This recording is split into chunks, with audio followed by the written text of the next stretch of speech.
Wamiliki wa magari ya uchukuzi wa umma nchini Kenya wameanzisha mgomo wa kitaifa kuanzia leo Jumatatu ya Mei 18 mwaka 2026 wakipinga ongezeko kubwa la bei ya mafuta iliyotangazwa na mamlaka ya IPRA wiki iliyopita.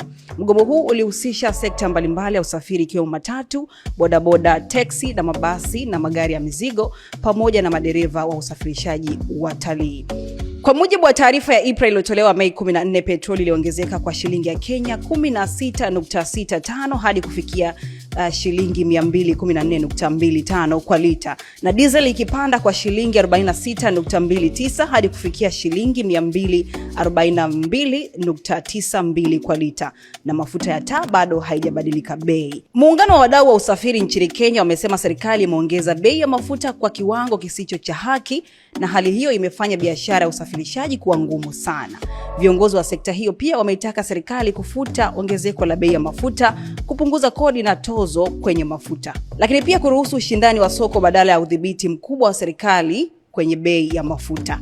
Waendeshaji wa matatu tayari wametangaza kupanda kwa nauli kwenye 50% mara moja tu kutokana na gharama kubwa za mafuta. Safari iliyokuwa ni shilingi 100 hadi sasa inaweza kuwa ni shilingi 150. Baadhi ya njia za Nairobi zimeanza kutoza tangu Ijumaa iliyopita. Wananchi wengi wameonekana kulalamika. Kwa upande wa jeshi la polisi nchini Kenya kupitia National Police Service limetoa tahadhari kuhusu mgomo huo.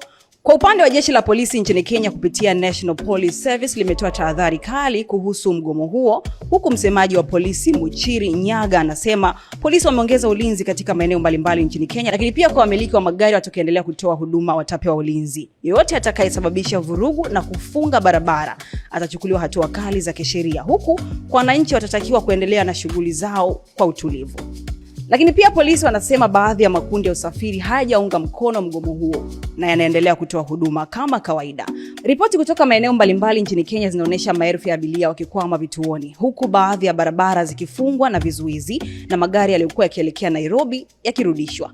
Serikali ya Kenya imesema ongezeko hilo limetokana na kupanda kwa bei ya mafuta duniani, vita na mivutano ya Mashariki ya Kati hasa Iran, na kuongezeka kwa gharama ya usafirishaji wa mafuta duniani. Waziri wa nishati Opiyo Wandayi anasema Kenya inalazimika kuendana na hali ya soko la kimataifa, kwani nchi inaagiza mafuta kutoka nje.